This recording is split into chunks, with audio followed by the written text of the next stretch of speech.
All right, hey everybody, good afternoon. This is Chris Snyder. I'll be the presenter today on gold medal coaching. Thanks to everybody for dialing in right here at 10 o'clock East Coast time on the 27th.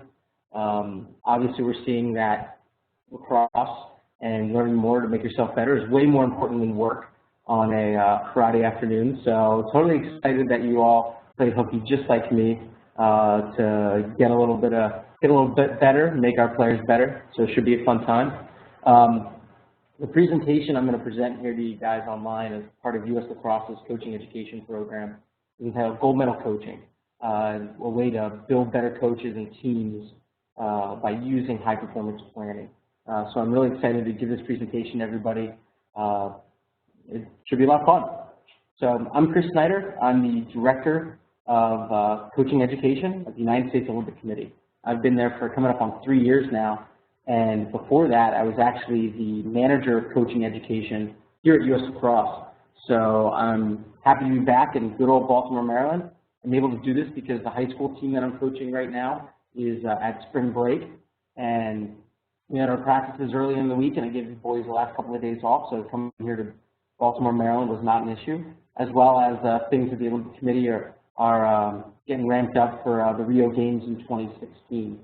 So able to get away for a little bit between coaching and work to come and do a webinar for the Coaching Ed program here at U.S. Lacrosse.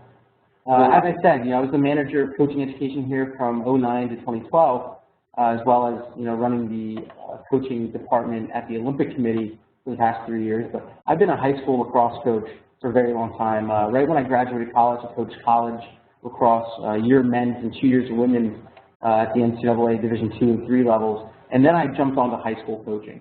And you can see on the board there the schools I've coached at. I started at Lampeter Strasburg High School in Lancaster, PA, went on to Penn Manor High School, and then spent 2 years as an assistant at Air Academy out in Colorado Springs. And I'm currently the new head coach at Pine Creek High School in Colorado Springs, Colorado.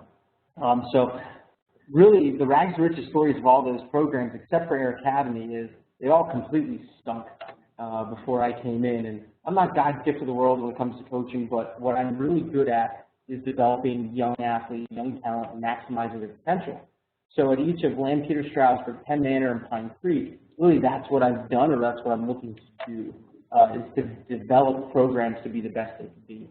And that's why I think what I'm doing today, matching presentation and high-performance planning, as well as telling you how I'm doing it with my programs, could be beneficial to you. The other cool thing is what I'll do throughout the day is I'll make sure that I talk about how you could use this if you're a youth coach, how you could use this if you're a college coach. I could use this if you have the best team out there in the world or the worst team in the world, much like the one I currently have, who doesn't have a tradition of excellence, is brand new, has only had 1 year of varsity. How can you use some of this information to make you better and do some of the things we do at the Olympic Committee with it? So it should be a fun day. I'm excited to give the presentation, and let's just get going. So just some real quick background if you're not aware of what the USOC or the U.S. Olympic Committee does and how we work with the 48 national governing bodies. We support all of them financially through funding, administration, best practice. We're located in Colorado Springs, Colorado, and really our job is to make sure that those Olympic and Pan-American sports are taken care of at the performance level. Lacrosse, unfortunately, is not an Olympic or Pan-American sport yet. I got my fingers crossed we can get our stuff in gear by 2024 to have the first Olympic appearance of lacrosse in a very long time. But the Olympic Committee does a great job of sharing resources and trying to help all sports.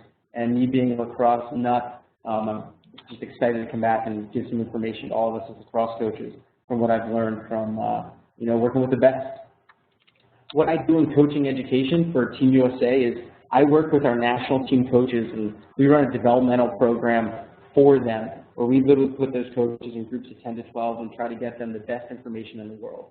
So we're trying to make them the best they could possibly be through developmental programs that they can come be a part of. We also evaluate all the different national governing bodies. That's what that NGB means. We evaluate their coaching programs. One of the reasons I got my job at the U.S. Olympic Committee is what a great thing we were doing here at U.S. Lacrosse with our coaching program. So now I get to look at other programs and say, hey, let's adjust this, let's do this a little bit differently, to try to make it better for everybody across all sports. So it's a fun thing to do. The last thing we do is we try to build resources to assist our governing bodies in the sport of coaching. We're trying to maximize every sport's potential through their coaching and coaching programs. So that's what we do at that capacity. Here I want to tell you about our presentation today. It's high performance planning. I'm literally going to talk to you about how I've taken what we do with the absolute best in the world and with the top governing bodies and how I've transferred this into how I'm going to make my high school team at Pine Creek be better, and how I'm using that planning to go ahead and push us from where you see where they were last year. Last year was Pine Creek's very first year with a varsity program. They went 1-9. They played a 10-game league schedule. They're at the bottom of their league. They're in a 5A league. They're at the bottom. Through performance planning, I've laid out a process where I want to take them up those ranks within 3 years. And that's what I'm going to explain today. So I'm literally doing this in real life.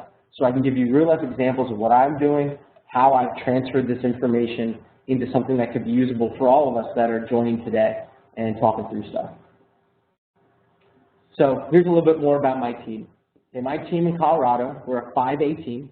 It's the biggest school league that's out there. There's 5A and 4A. We're in probably one of the top 2 toughest leagues in 5A. We're brand new, like I said, and we're a co-op. So we don't just have kids from one school. We have kids from about 4 or 5 different schools that feed one program. And what's crazy about this is 90% of my kids come from one school, and then I got 4 or 5 kids from different places. That just means that I have a real identity issue. We've got 4 or 5 kids that don't like to chant "Go Eagles" because they're from the Lancers program, or they go to Rampart High School, which is the Rams. So it just adds for more confusion when you're trying to build a new program.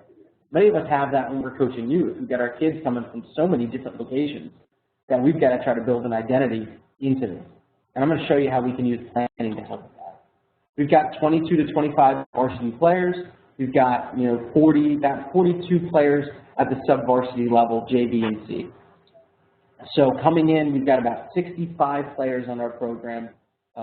Second year varsity program. Second year, we've got feeder systems. Last year they went 1-9, and I think they might have won 1 game at the JV level last year. So I'm going to give you a lot more experience and show you how I've done planning for this team so you can steal these ideas and move forward. All right, so what we're going to do today, all right, we're literally going to explain the high-performance planning process. Okay, the high-performance planning process, we're going to go inside of that thing. We're going to identify key areas we all can use. So again, I'm going to dumb this down if you need to go down to U11, and I'm going to dress it up if you got one of the best high school teams or college teams out there. How can you use some of this info?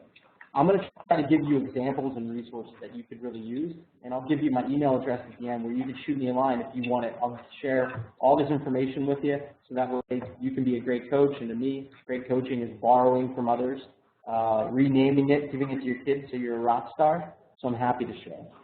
The last thing I want to have done today that we're going to do is have you leave saying, I could do some of it. It will be absolutely just disrespectful to expect that you guys are going to get on this webinar and leave being able to be the most professional people when it comes to high performance plans. Okay? It's asking way too much of you. But what's not asking too much of you is to leave and take 1 or 2 little pearls of wisdom to say, I can do that. I can put that in with my U11 program. I can do that with my high school program. Or my college program really should write a performance plan. So that way we know where we're going. So that's what we're trying to discuss today and go through. When I give any type of a presentation, I really want you guys to leave thinking 1 of 3 things. I want you to leave encouraged, saying that you totally understand and you're already doing some of this and you got this. Okay, I can do this. You want to leave empowered, saying, I want to try more of this. This is a good idea. I want to give this a go. Or I want you to leave educated. And educated means this was nice to learn. This guy is completely nuts. I don't have this time. But now I know what they kind of do with high-performance planning and things like that. So you're going to hit 1 or more of those things by the end of the day. And if I've done that, it's a great presentation. Whenever you listen to presentations like this, hopefully you fall in one of those 3 categories. All right, so let's get moving on this thing. So from working with some of the best coaches in the world and the best teams in the world, you'll see pictures there, a lot of Olympic pictures, because a lot of this information transcends sports. It doesn't matter if you're a lacrosse coach, tennis coach, wrestling coach, gymnastics coach. This stuff transcends. Here's the main three things. If you had to ask me to sum up what the heck I actually know from working with the Olympic Committee, I know these three things. One, that great coaching is teaching. Great coaches are great teachers, and they view themselves as teachers. John Wooden's a great example of that. You know, he looked at himself as a teacher, and he was a teacher. Vince Lombardi, he was a teacher. Great coach. So great coaches are great teachers. Great coaches also know their athletes. They know what they like, what they dislike. They can define fun for that athlete. And then the last thing that I really have understood over the last 3 years is great planning beats everyone. If you have a great plan, can stick to that plan, and put it into play at U9 all the way through college, Olympic, you're going to kick butt. Absolutely. You got to have a game plan. And my proof on that, and number 3 is what we're going to talk about today. Right? That's what we're going to look at, is how we can be better planners to beat everybody. And how I know that is basically through the success of the U.S. Olympic Committee in the modern day Olympics. We have won more medals than any other country. We kick butt, but we do it with less. We are the only self-funded Olympic committee or national Olympic committee in the world where we get all of our money through sponsorships and donations. We get $0 from the U.S. government, where other countries get all of their funding from their government, national lotteries, things like that. We get all of our money from donations and sponsors. We then invest that into high-performance plans to put athletes on podiums. So I know that planning is great because we kick butt with less in the U.S. and we continue to do it, and hopefully you'll see it again here in 2016 at the Rio Olympics. Hopefully we're standing at the top with the most amount of medals, and all of us leave happy and really pumped up about our country. So that's why I think this is really important for you all to learn, because the better you plan, you can do more with less. All right, so let's just get into this. I want to explain to you what the high-performance planning process is, how you can use parts of it, and how I've done some things that you might be able to utilize with your programs. All right, so first thing you got to know, let's define what high performance really means. Because I've seen a lot of U9 coaches out there saying that they've got high performance programs, they're charging $1,000 for the summer, and it's not really high performance. If you look at this definition, we're really referring to the point at which a sport commences to organize talent and put in a systematic program to develop and maximize their talent and their potential. High performance is developing talent and maximizing potential. It's not paying $1,000 for summer ball and your kid goes to 1 practice a week. That's not high performance. High performance really is a lot of times what high school is meant to be. 4 or 5 practices a week with 1 game. You're developing talent to maximize their potential. That's high performance. What performance planning is the allocation of those resources and time towards maximizing potential. So we're literally writing a plan to figure out how we're going to maximize your potential through what resources we have and the amount of time we have to invest in it. If you look at these pictures, the Olympic Committee, we have swimming there and we have track and field. These are the 2 sports at the high levels that do this the absolute best. They figure out how they apply their resources and time into their athletes and teams to win medals. The USOC, we use this whole process to allocate money. We use this thing to expose weaknesses in programs, because if you have a weakness, much like you might say you saw our speed skating underperform in the Sochi Olympics, we identified weakness in their programming based off of that, and even leading up to the games. How do we then go and fix that? So we use this planning process to identify where our resources and time went wrong and where it can be better in the future. And the last thing is we actually align our support for our athletes based on the planning process. We figure out who we're going to invest more time into. And it's funny, we all naturally do this as parents, we naturally do this as coaches, teachers. You figure out who the stars are, and you figure out who the weak links are. And that's where you seem to invest a lot of your time. The kids that can really maximize their potential, or the kids that need some extra help to get up to speed. So that's how we'll use the whole process with everything.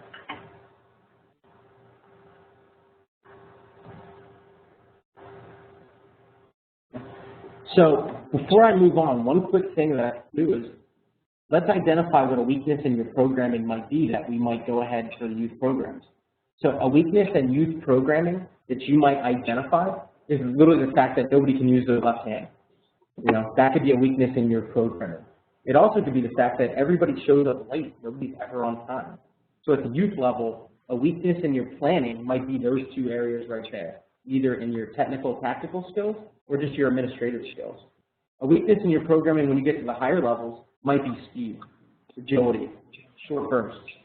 You might be looking at literally 40-yard dash times, 10-yard dash times, things like that. Another thing in your programming just might be flat out that your goals against average is atrocious. You can't actually stop another team's offense.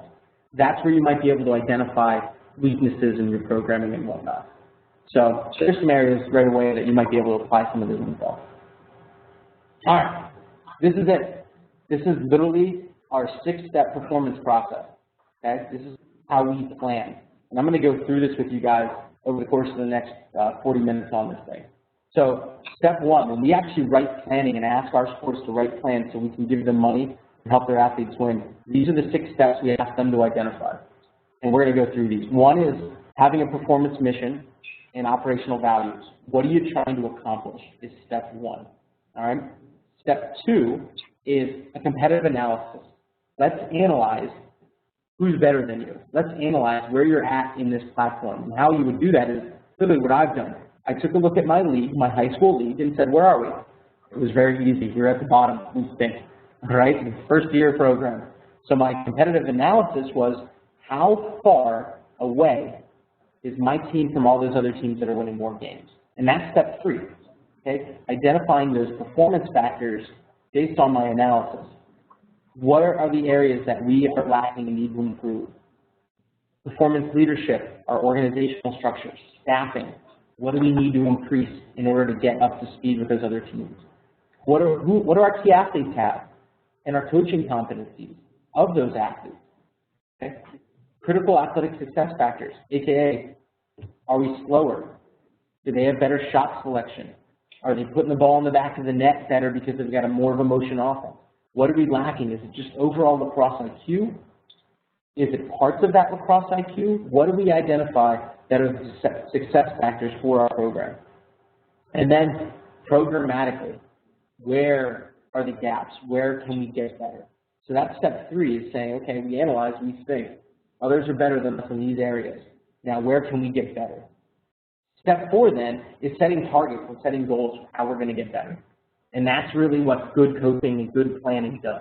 That's really the meat of a performance plan, is saying we identified all these weaknesses that we have as a program, as individual athletes within the league we plan. Now, how are we going to get better? And you need to set some short, medium, and long-term performance targets. Performance targets is just another term for goals, really.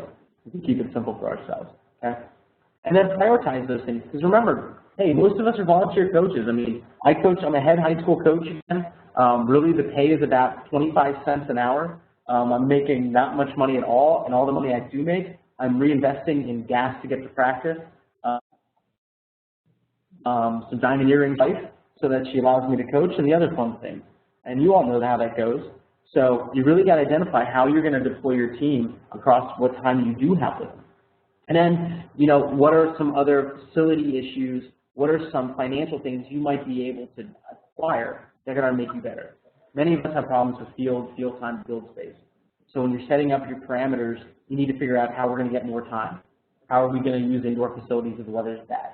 How are we going to go ahead and get a couple more training aids or some extra cages so we can have 6 cages on the field versus 2 when you have 60 kids and you need to do shooting drills because you identify a distinct shooting.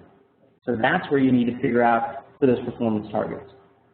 And then 5 is performance monitoring, aka how am I going to evaluate if we're actually doing anything? And that's really where you write your plan. You write your plan after you've identified the first 4 things, and then you're just monitoring the plan. And you're trying to measure, are we getting any better? And that's where fun things like using Max Preps, which is a website that does all your stats, Crossover, even Huddle, that helicopter parent who is always at practice, you use them because they will chart your ground balls through practice all day long. That's where you can get really creative to figure out, are we getting better? And do we need to adjust our plan? And then the last thing, number 6, and we won't spend much time on this one, but number 6 is international relations. In the Olympic world, you really need to be friends with other countries. Because if you're not, one, you're not going to learn what are they using or what was somebody else using to beat you in the last race. Two, when you go to train, so when we go to Pyeongchang in Korea for the 2018 Winter Olympics, we became best friends with them when we found out that they were going to host the next Olympics because we want to get on their bobsled track the moment it's done.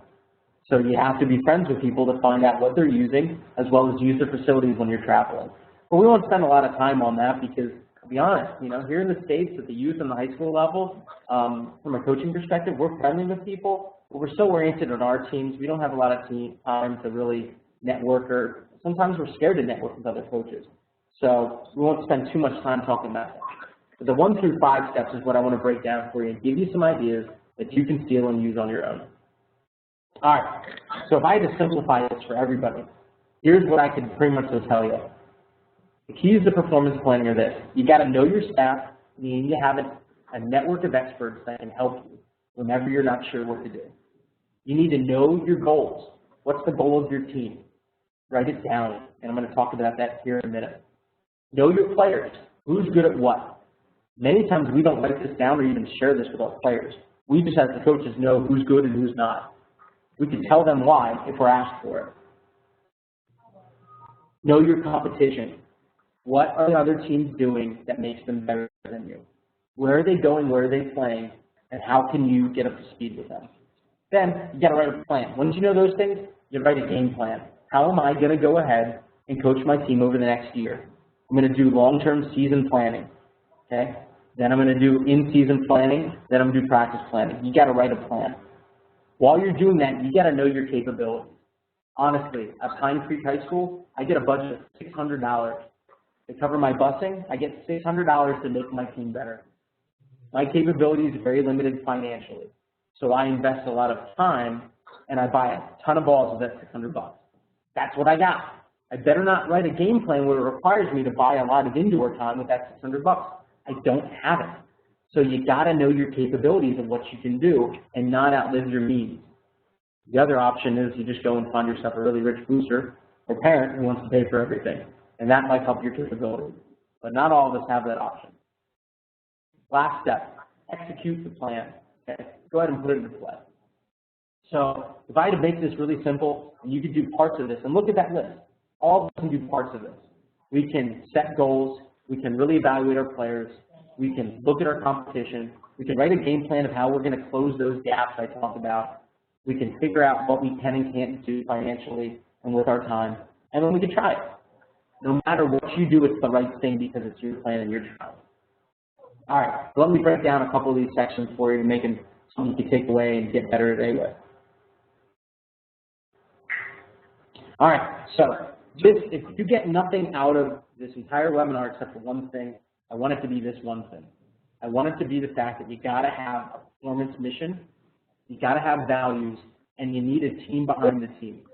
That's our step one, is performance mission and operational values. The performance mission, or the mission for the United States Olympic Committee is this: to support U.S. Olympic and Paralympic athletes in achieving sustained competitive excellence while demonstrating the values of the Olympic movement, thereby inspiring all Americans. This is on our website. This is not a performance mission. This is a business mission. This is a general mission to guide our company. Our performance mission is flat out this: to be the #1 National Olympic Committee in the world by putting the most amount of athletes on podiums every year. It's bold. It's direct. It's an outcome goal. We want to be the best, the #1 National Olympic Committee in the world. We want to put the most amount of athletes on podiums every year. So that's what we're trying to do. So when we make our business decisions and we put our resources and our time into things, that tells us where to put our money. We put our money into athletes that are going to get on podiums. We want to get more podiums than everybody else, and we want to do this yearly. Now, if we were not the U.S. Olympic Committee and we were somewhere in Brazil, that wouldn't be every year. We might put in a time frame like by 2028, we want to be a top 3 program in the world. That would be realistic. But you got to have a vision, you got to have a mission and values to lead you. So that's what we have at the top. Let me show you what I have for my team. My performance mission for my 1 in 9 program I just took over this year is one, I want to build young men into leaders while establishing a sustainable and competitive program in the top 3 of our Douglas County League by 2017. I basically said, give me 3 years, we want to be a sustained top 3 program. Now, I have experience. You know, when I took over a program at Lane Peter Strasburg, they had won 6, 7 games before I took them over. And then we had consistently, they had 7 straight years of over 12 wins, no problem whatsoever. I took over a program at Penn Manor High School. They had 3 wins the year before. We went up to 10, and then we didn't win less than 10 games over the next, 7, 8 years as me being a head coach and assistant there. Came out to Air Academy. They were a sustained great program, and they still are. But I've had experience in trying to build lower programs up. So I know it takes me about 3 to 4 years to do this. So my vision is the fact that I put a timeline on it. Give me 3 years. I want to be top 3 in my league, not in the state, because I have a brand new team. It's not realistic to say in the states in 3 years. And then I built in there the other couple of things. I want to build great leaders, and I want to make this a sustainable program. By that, I can make my decisions based on the words sustainable, competitive, top 3 in the league, and then the date 2017. So I'll allocate my resources based on the date. If you're a U9 coach, this would realistically say we want to be the best ground ball team in the league within the next 2 years. It might be I want to have the best catching and throwing skills in the league or in the state, within the next 2, 3 years. That's more realistic. If I'm a college team, it might be I want to be a consistent top 10 program in the country or a top 3 program in the PSAC if you're women's Division II lacrosse. Like I used to help out volunteer assistant at Millersville University. Could we be a top 3 program in the PSAC league, by 2019? And then I'd go ahead and put my parameters and allocate my resources under how we would do that. So having a mission is super important. Your values are really just as important, because this is how I build my program. And I have a new program, so I need to rely really on the core values you see in front of you: honor, duty, respect, family. We're in Colorado Springs. The Air Force Academy is literally a mile across the street. It's not very far away to get on the Air Force Academy base. There's tons of military. So adopting honor, duty, respect, family is something that many of our kids relate to. We use those values because, one, we're a new program. 2, we get a lot of different kids, and I need values to lead us by.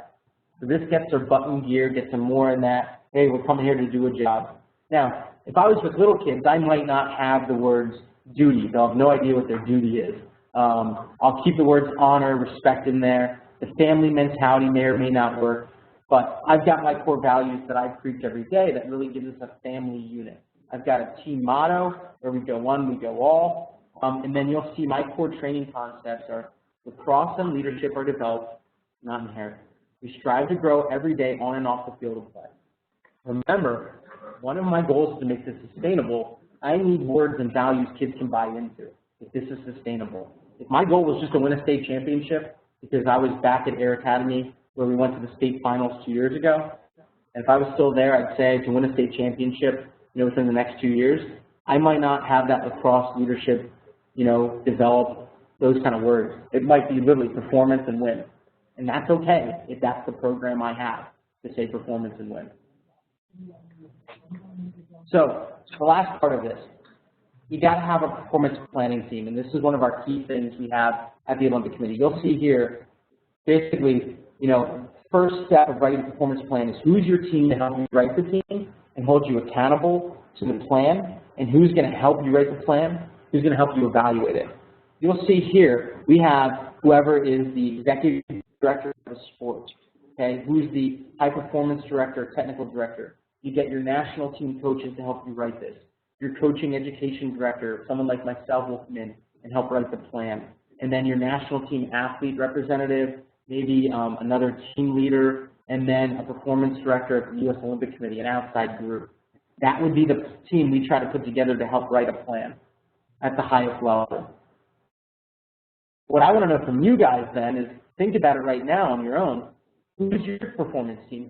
If you said you want to be the best team in your league in the next 3 years, who you're going to sit down and help you identify what you're doing, what you need to do? Is it your athletic director? Is it the rest of your coaching staff? Boosters Club, do you have a player representative? Who are the people you trust that know enough about the sport that can take a step back and tell you the honest truth? I have archery up here because they do a great job of working men's and women's together and trying to have a support team across the board for evaluations and everything. They do a great job of having good planning teams. And honestly, they pull in player representation like crazy. They want to know what their players think because their players are the ones performing on the field. Many of us, especially at the high school level, we're scared to death of having a player help us plan. We are, because a lot of times we want them to do what we say, you know, and go out and execute. But I'll be honest with you, in modern day coaching, you got to get their buy-in. Hey, what do they think? The moment the kids identify they're weak at something, they'll get every other kid rallied around them, get better at ground balls. But if they think they're the best at shooting when they're not, that's where we have problems. So just think about it, you know. Who's your performance team? And if you're not comfortable asking players to be a part of that, it's fine, leave them out. But you got to supplement with other people who can tell you, you know, the honest truth on things. This is my performance team. When I wrote my plan that I'm going to share with you more of, my team was my athletic director when I first interviewed. I said, before I take this job, tell me everything you know about the program. I talked to the current players that were coming back and the former players that just graduated and said, how was your first year varsity? Tell me what you were good at. Tell me what you weren't. The assistant coaches. I took back majority of the assistant coaches from the previous 1-9 season. I needed coaches. We don't have a ton of qualified coaches in Colorado. So I took them back, who were all great guys. They just needed a little bit of better planning and some leadership. And they told me exactly what we were good at, what we weren't. And then the last was my support team, which is my wife and my brother. You'll see here, it was last year, we went to the Hopkins-Syracuse game over spring break.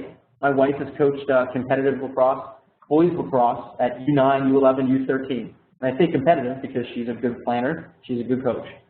My brother is the head coach of Penn Manor High School in Lancaster, Pennsylvania. We've coached together, God, for over 10 years.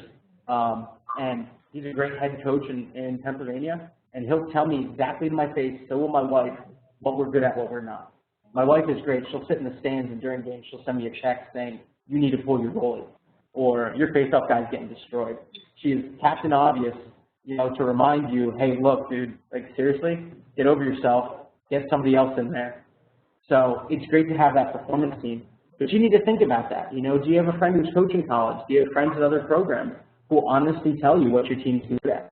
Do you have a wife or, you know, a husband that knows enough about your game to say, that girl's slow, so that way you can't hide from it? And that's what you need in a performance team.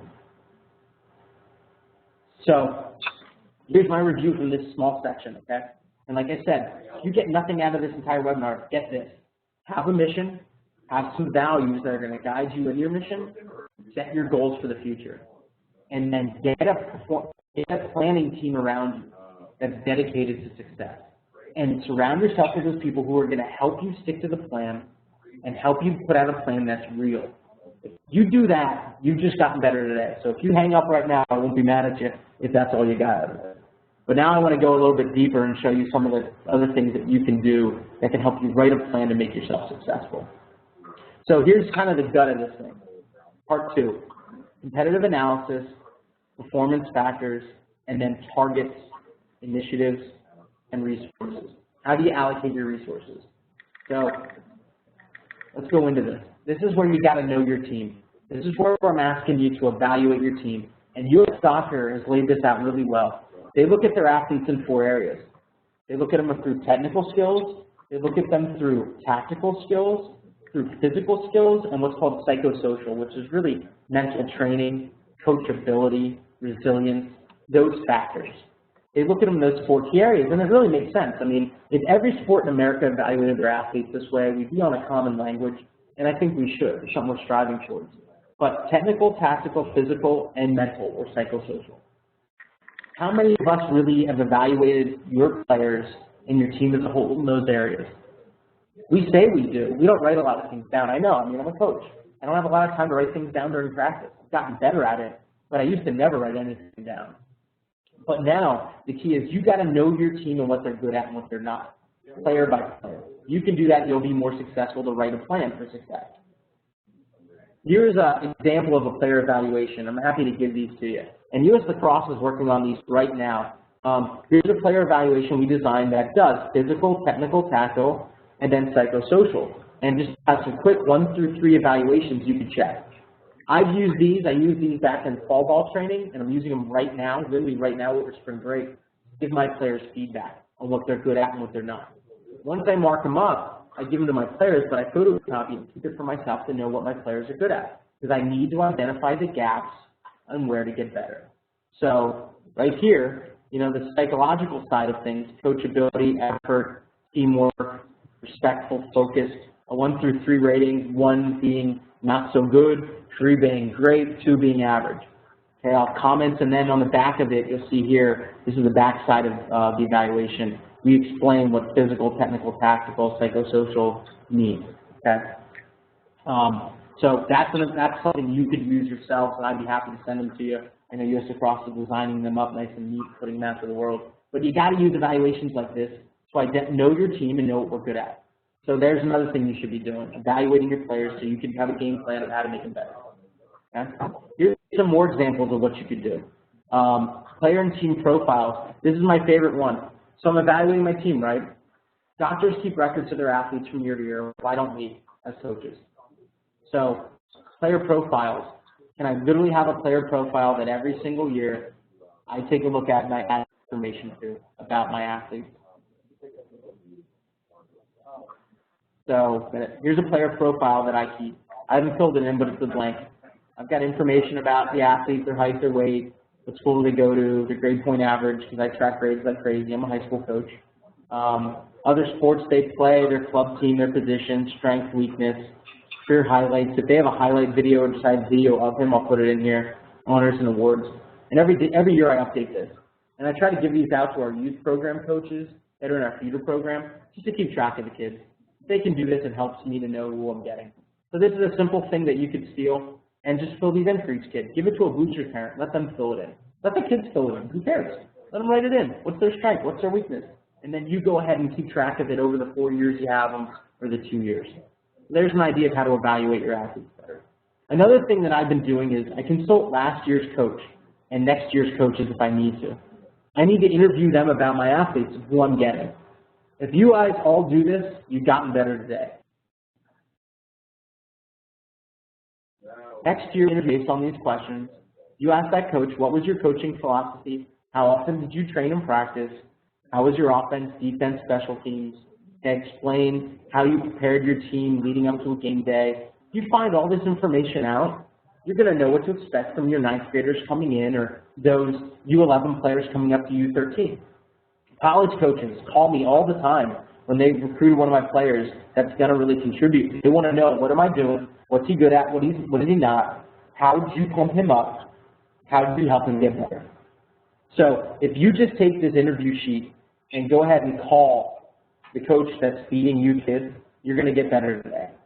That's really how you start to figure out what we need, what gaps we need to close. What I found out when I interviewed the previous year's coaches, which were my assistant coaches, and I even talked to the guy who had the program before me, what I found out is they didn't do a lot of full field scrimmaging, ever. They did small-sided games. It made sense. My kids had no idea how to transition. They had no idea how to do a fast break, a slow break. They didn't know how to set up and substitute. It was obvious. But it was obvious because they were never taught. So it was one of the first things I focused on and taught was how do we transition, how do we substitute, how do we get into play. They just were never taught. If I didn't talk to those coaches, I wouldn't have known this, and I would have been pulling my hair out just saying these kids are bad. The reason they're bad is they weren't taught. Last thing is, you know, your staff should evaluate the team as a whole each year. US Lacrosse and their Level 3 program has game planning sheets, scouting sheets.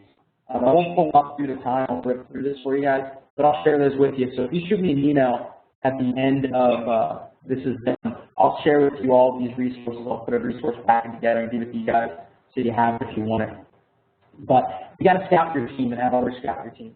I have pictures of wheelchair tennis and US tennis up here. They are some of the best at keeping records on their athletes. They are great at interviewing coaches because they change coaches like crazy. They'll pull in specialty coaches left and right, nutritionists. They're always looking to get an advantage somewhere. So they have to be able to share information on athletes pretty quickly. And that athlete needs to be able to share their info with new coaches quickly. So they're a great example of somebody that does a great job of constantly evaluating, and constantly looking to identify gaps. All right. Part of this process, you got to know your coaching staff, okay? The question is, what do you really know about your coaching staff? Have they taken US Lacrosse coaching program, levels 1 through 3?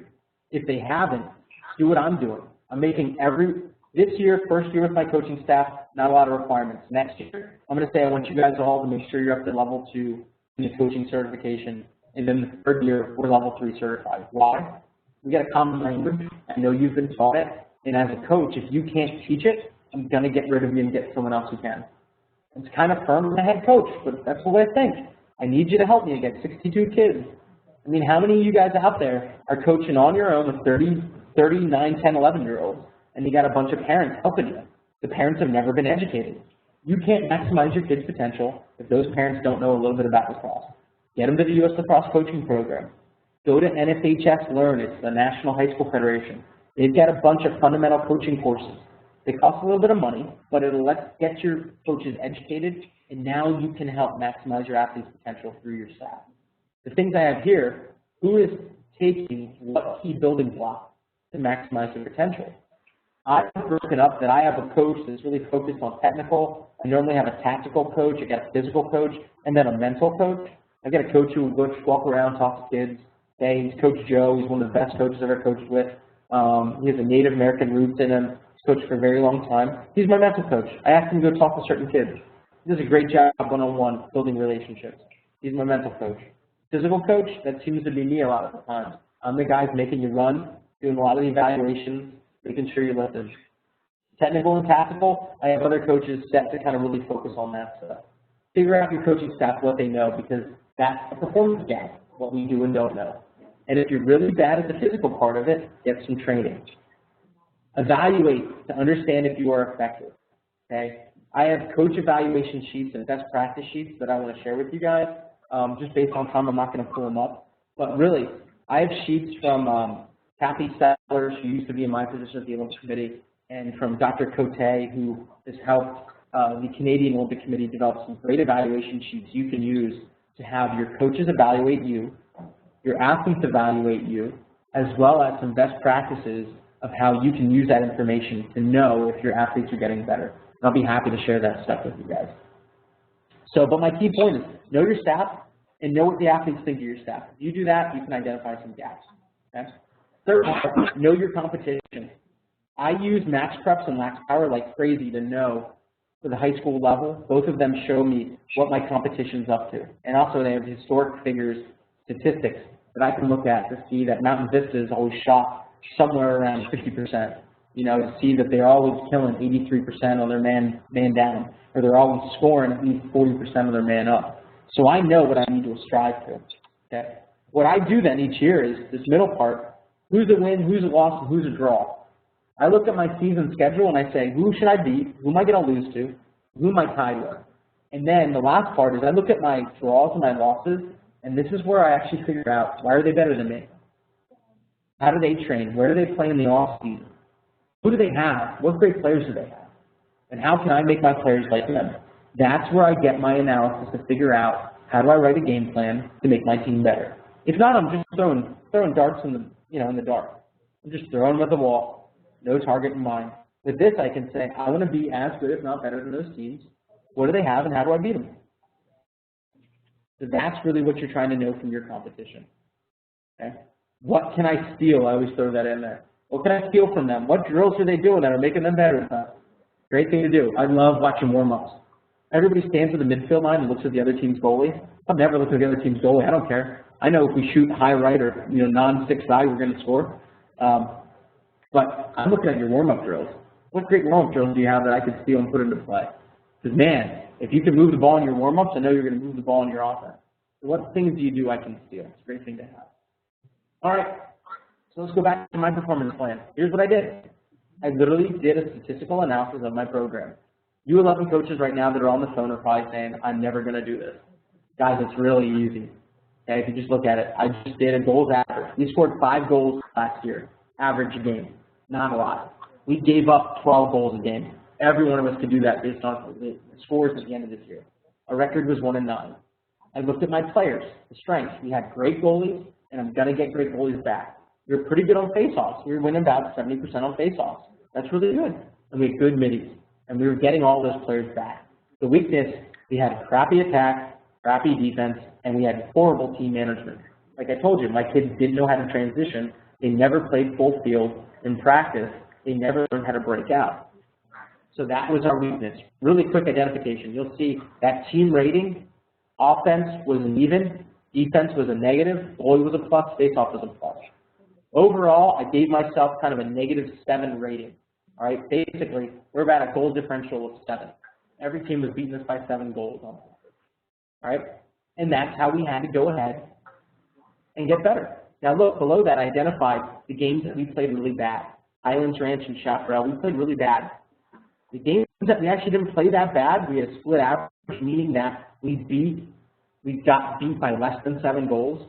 There was about 5 of those.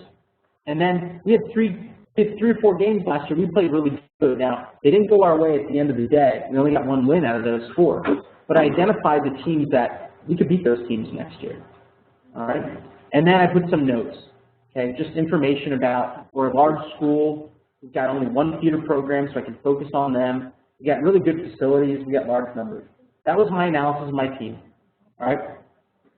Then I looked at every other team I thought we could beat for the next year, and I did the same thing. Here's Douglas County. On average, they scored 10, but gave up 14.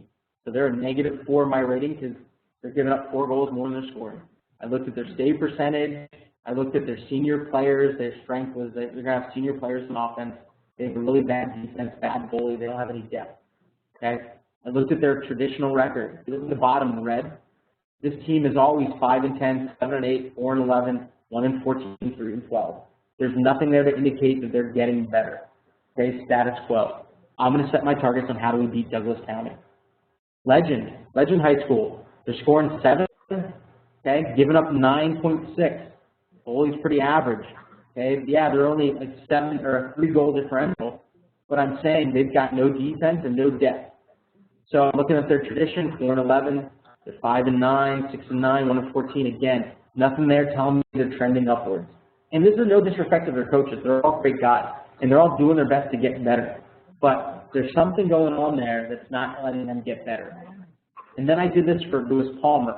I did this for Palmer High School. All schools that I thought that we have a chance of beating next year based on tradition and whatnot. So that's where I did my analysis. How can I beat those teams? And I took a hard look at what they were doing. This is what I came up with based on what I looked at. Here's our goals for the year. My outcome goal, remember, I want to be a top 3 team in the league or make playoffs within 3 years. That's my outcome goal for every year for the next 3 years. But the process that I want to do this, I figured, hey, let's set our goal at scoring 12 goals a game. We need to have good shot selection. Everybody needs to be an offensive threat. Then let's give up less than 8. Let's spend less than 3 minutes in the penalty box because last year all our team did was get penalties, I found out in my analysis. So less penalties. And then can we win time of possession? If you look at those 4 goals, score 12, give up 8, less than 3 minutes in the box and win time of possession, yes, it's a dumb moment. Every single lacrosse team in the world, if they did those 4 things, would win all of their games probably. Yes, but they're goals. We're trying to achieve them. So let's go ahead and try to see what we can get towards. I'll tell you this. My team this year, we're taking more than 3 minutes in penalties a game, but we're better than we were last year. We're around 4 or 5 minutes right now, okay, in our first 6 games. So we're getting better. We're nowhere where we were. Time of possession, we're about 44%. Last year we were at 30%. We're getting a little bit better. Giving it less than 8. Right now, we're averaging giving up about 9 goals a game. Scoring, we're only scoring 8. That's why our record right now is 2-4. But we've got 2 wins. Last year we only had 1. We're improving, and we've still got 9 games left in the season. So these goals allow us to have targets in what we're trying to do. And that's what you're doing when you write your game plan. So think about it. I mean, what I told you about was, let's analyze everything. Let's analyze our players, analyze our competition, and then let's set some goals of where we can get better and how we can beat those 5, 6 teams in year 1. And this is where I want you to write your plan and execute it. You've done an analysis. This is what you do. When you write a game plan here, you want to close the gaps in performance of your team. You want to look at your athlete's ability and their future potential. Who do I got coming up? How do I make them better where we can win? And I'll tell you guys this. There's no better time to write a plan for next year than right now when you're in season. And right now you're saying, this guy's crazy. I'm in season. I don't have time. Cool. Go find somebody who loves this stuff and has time. Put your team together and trust them to put the framework together. Or ask them to do an analysis of your team throughout the rest of the year. Keep stats for a reason. You know, every U15 team out there is going to have that crazy mom who's tracking playing time anyway. Have it write down ground balls and shots. If you do that, you can start to plan for next year. What do we have and where I need to make them better? Your off-season and in-season training. Put a game plan together. What do we need to get better in the off-season? And where in season can we really focus? Coaching needs. Where do we stink? Where do we get better? Do I need to hire some more people? Do I need to get them to a level 3 coaching class for U.S. lacrosse? Your competition. If you have control of your schedule, do you schedule lighter teams or better teams? If you're depending on your goal, your mission, value. And then last is your leadership. Do I've got the time? Do I have the boosters? Do I have the extra people to help me out and to lead us to be successful? If I have that support, I can really be really good at this. All right? Identify what you need to get and write your plan. Here's an example from Valor High School. So I'm going to show you what they used to make everybody do. Oh, can't open the file. I'll send it to you. They did a really good job of having all of their programs just write a season plan and share that with parents that had their values, had their mission, had their vision, had their practice time every day, so there's no question of what's going on. What they left out was this performance stuff, what we're trying to make better. So what I did with my plan that I'll show you in a minute is I put in all that stuff. But here's the last thing I want you to really understand. I want you to know your capabilities, and I mentioned this earlier. Do you have the funds to pay extra coaches? If you don't write a plan that requires 8 coaches. Do you have the ability to fundraise for better facilities? If you don't, you got to make do with what you have. Do you have the right players or enough players? If you don't, how can you get more football kids? How can you get more girls soccer players on your team? How can you get more speed, more athletic? If you need to at the younger levels, well, you might just need more kids. You're playing with 13, 14 kids, which many of us do at times, around U13, U15. Sometimes you just need more bodies, more options, okay? So do you have the right players to build your plan? Can you put in more hours as a coach? If you can't, how can you find those extra people to help you? And the last thing is, will your team comply? This is my issue right now. I've got a young team that literally has just started playing lacrosse. We were 1-9 last year. I'm putting in all these new things. They're not sure they want to buy in just yet. A lot of my work has been in getting them to buy in. We're about halfway through the season. I've got about 75% of the kids bought in. They're all younger. I've got a picture down here in the bottom right-hand corner. That's our U.S. rowing team when they won gold medal in the London Games. They have a coxswain that's in the boat. She's the one that makes sure they comply with what mission and their job responsibility is. She's the one yelling, row, row, row in the boat. If they comply, they win gold medals like this. So after they won gold, they literally picked her up and threw her in the water and told her she needed to cool off because her job was done. But that's the thing, man. Like, they had to figure out, they had to have somebody in that boat with them to make sure they could comply and make sure they could achieve their capability. So you might need to find that person as well. But know what you're capable of and write a plan that you can do, and then reward them by throwing them in an ocean with your chance. All right. All right. So here's a little more of my plan to help you guys out, to let you know what I wrote out. So when I wrote my plan out, this is what I did. Okay, I got 4 key development areas for players: technical, tactical, physical, psychosocial. I've got 4 seasons. We're high school, but look at my seasons. My summer off season for development and growth of athletes. We do a lot of basics and a lot of strength training and speed work. Fall, it's for fall school sports and fall training. I want them to play other sports. If they can be well-rounded athletes and play other sports, they're doing my training for me. Lacrosse is secondary in the fall for our program. Winter, though, if you're not playing a winter sport, that's where I want you in winter training, and that's where you focus on the technical and tactical skills. We're 2 days a week, practicing, practicing, practicing. And then in season, we bring this all together. So that's how I put out an expectation of a brand new team where we can get better. But here's the important thing. I said I want to take 2 goals off our rating. I want to score 2 more goals and give up 2 less in 2015. So here's how we're going to do it. Shooting technique. We're going to spend our time on shooting technique. We want to shoot 35% as a team. Right now, we're shooting about 33%.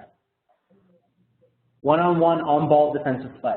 We need to be good on ball. A lot of kids in the state of Colorado dodge to go to goal, men's and women's lacrosse. If we can be good on ball, we don't need to slot. 3, small game situations on offense. Can we score using 2 or 3 players, not all 6, because we're not good enough to do that yet. Transition neutrality. Can we not give up goals in transition? And can we clear the ball successfully? We spent our first 2 weeks focusing on transition because, as I told you, identify, we think at it. They didn't teach it last year. Maximize our goalie play. We got a good goalie. So our training process is to make sure our goalies are good. Overall training and athleticism. We need to be good athletes. And we need to build unity and core values because we're a young team. That's our focus for 2015. That's where I did my season planning and my practice planning. I'm focused on those areas to try to make those outcome goals, those process goals I talked about, score 12, give up 8, 3 minutes in penalty time, and then go ahead and be really effective on possession. That's what I focused my season on. Okay? My off season, this is a lot of words on paper, but really what I want to tell you is, like I said, fall, we had 1 knock-around practice. It was for strength and speed work, encouraging all the kids to play another fall sport, and then we did a knock-around fall league. Okay? Winter 1, November, December is really where our players started practicing 2 days a week. We did all-season strength. We played in the league. Winter, we started being more serious. We did a lot of power and agility work, started getting on with all of our technical and tactical work. And then our preseason, we did a 2-week preseason kind of ramp up 2 or 3 days a week leading into our season. I'm in high school. We can practice year-round. Like I told you, I want my kids playing fall sports. I want them playing other stuff in the summer and focus on strength and conditioning. But winter, if you're not a wrestler or on the basketball team, dude, you're with us. We offer programming because that's the only way you're going to get better technically and tactically. You're not going to get better playing 5 days a week all year round. You're just going to burn out. But where you can get your athletes better is to periodize their training and put it in your game plan. So then when it came to our tryouts, this is what I told everybody. Here's how I'm going to evaluate my tryouts to pick my team. I'm going to put you on wall ball. I'm going to put you in shooting drills, ground ball drills for the technical. The tactical, I'm going to evaluate on 6-on-6, 3v2, 3v3, and then 10-on-10 play. Physical, I'm going to make you run a mile, run a half mile, do some 40-yard dashes, some other body weight exercises for my high school kids. Yeah, and then the last part is I'm going to look at see who's coachable, who's got heart and hustle, and then who knows the rules. And that's how I'll evaluate my team. Think about it. Everything I did there, if I evaluate it the right way before the season starts, I can use that to write the next year's game plan. That's writing a plan. That's really what it is. Can I evaluate you in tryouts, pick the kids who can do this pretty well, and then I've also got a baseline throughout the year to see if I can make it better. So that's really the last part of this, is evaluating and monitoring your programming. Once you write it, how good are we doing, and am I sticking to the plan? And that's the part that you kind of see here.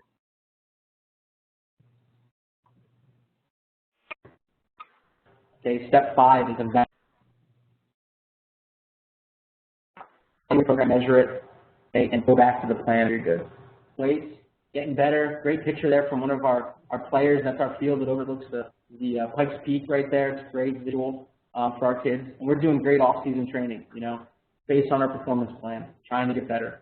Our evaluations, I'm doing those right now in spring break, halfway through the season, trying to make our kids better. I shared these with you guys a little bit earlier, and something that we can share again. Sorry, our slides are a little delayed. I'm out to you guys. I use a lot of monitoring stuff. We use MaxPreps with all our statistics. We use Crossover as a way to do more video analysis of our team, so we can see if in season are we hitting that 33%. Having the kids watch video of themselves. So those are 2 areas where at the high school level we've gotten really good. And actually, to be honest with you, I track more stats for JV and watch more video of our JV than I do in my varsity right now. Remember, my goal is in 3 years to be a top 3 program. My varsity players will probably have graduated. My investment right now is really to make sure my C team and my JV team are kicking butt and hitting our goals. Right? And here's our update. Right now, my varsity program is 2 and 4. Okay, we've got 9 more games coming. You'll see we got snowed out most of the first 2 weeks, so we're indoors. We did a couple outdoor snow practices that were a lot of fun. But my JV's 2 and 3, my C team's 4 and 1. Those kids are picking up those goals like crazy. They're scoring 12. They're only giving up 8. Our percentage is right on the money for winning possession time. We're right around 50% with both teams. Varsity is struggling a little bit, but dude, we're 2-4. I'm now the winningest coach in school history with 2 wins, which is funny to brag about. But dude, we're pumped up. We've got 9 more games to try to get more W's, and I'll tell you what, all those 5 teams I showed you, I did an analysis of. We haven't played them yet. We play them towards the end of the season, so we've got a game plan going into them of where we need to be better than them for this year. All right, and really, that's what I got for you guys. I mean, I know it's a lot, and going through high performance planning in an hour is a tough thing to do. But I wanted a couple of key areas to have you leave saying that you can do this. So we discussed, explaining the high performance process. Okay, what are key areas that we can all use? Give you some examples. I want to have you leave saying, I can do some of this. Remember, I want you guys to be able to do the vision, the first part, performance mission, what's my mission, what are my values? Can you analyze what other teams have that you don't have? And where do you need to get better? Can you write a plan? And then can you stick to it and see how you're doing with the damn thing? And then, this is what I told you I want you to leave with. So hopefully I left you encouraged, saying, I already know some of this is pretty good. Empowered, saying, let me try this. Or you left educated, saying, this guy's nuts and he's got a lot of free time. And, that's fine with me. But just remember, the reason why the U.S. is the best national committee in the world is because we plan how to deploy our resources better than other countries. All right? So, like I told you, I know coaches are great teachers. I know their coaches know their athletes, and we can plan to beat everybody. And there's USA Wrestling, U.S. Gymnastics, U.S. Tennis. We plan better than everybody else, and that's why we win medals, which is a great thing to say. So I just want to thank you guys all for taking the hour of the time. I want to thank my boss, Alan Ashley, the Olympic Committee, TJ Buchanan, Aaron Smith here, the U.S. Lacrosse staff, you guys for taking the time. If you shoot me an email at csnyder_5@hotmail, I am happy to hit the forward button and all these different evaluation resources, things that you can steal from me. I'll send you a whole bunch of different things to look through that literally you can just rename or just take them right to practice and use them with your coaches. I'll be happy to share my presentation with you in a PDF version. You'll see that copyright in the top right-hand corner. Just don't try to resell it to anybody. And please don't give this to the Russians or the Chinese. We don't like to help them win any more medals than they can. But seriously, go forth, be brilliant, have a great time with your season. Hopefully you pulled a little bit of good stuff from this. And I know US Lacrosse is recording this, so they'll put this out if you need to reference it again in the future. All right? Cool. All right, so thanks so much for everybody. We really appreciate it. And seriously, shoot us an email if you want any more information on this. And thanks for taking the time.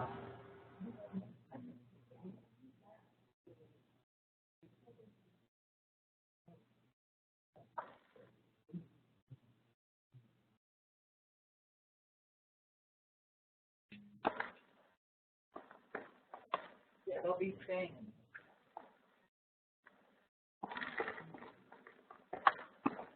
Oh, that's correct.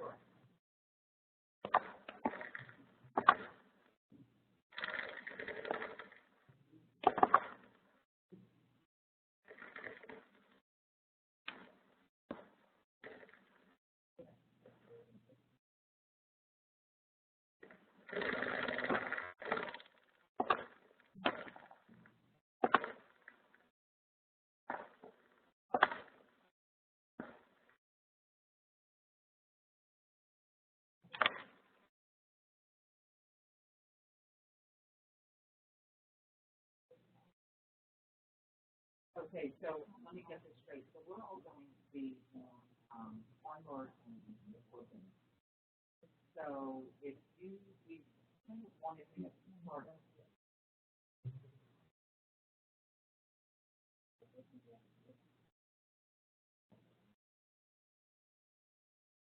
Oh yeah, it's just very casual. It's going to be about that. Very simple.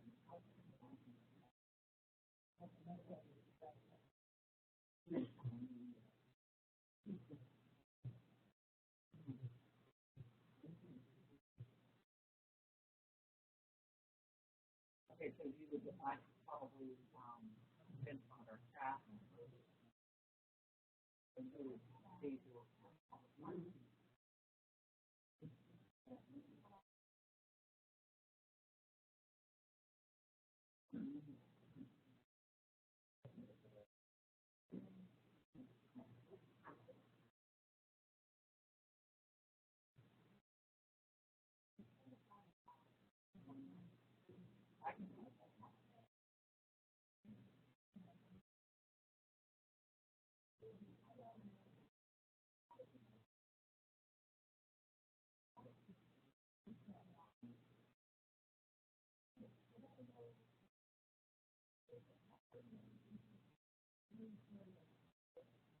Yeah.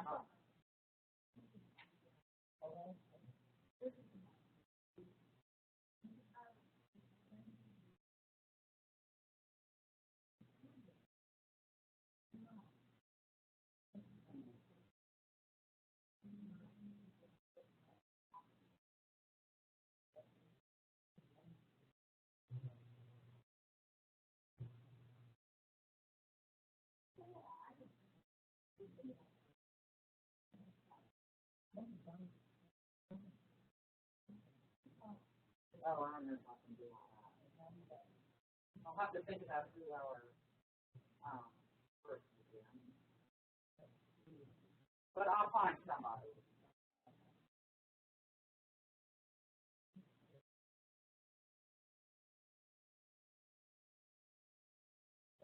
Where you have the 12 by 12 area?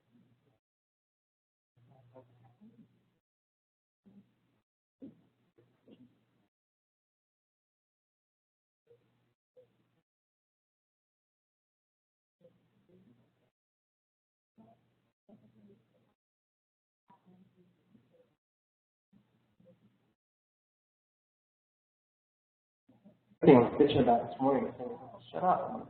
I'm not like I'm giving them anything. Like I'm just talking about what I did and what we do. It's hard to teach you how to function. You can't teach it now. Well, not everybody's there. Like, fuck, we're going to just boil it down to one or two things. Oops, I'm gonna have to edit this now. Just for, oh no, you're muted. Yeah, good. But it's like,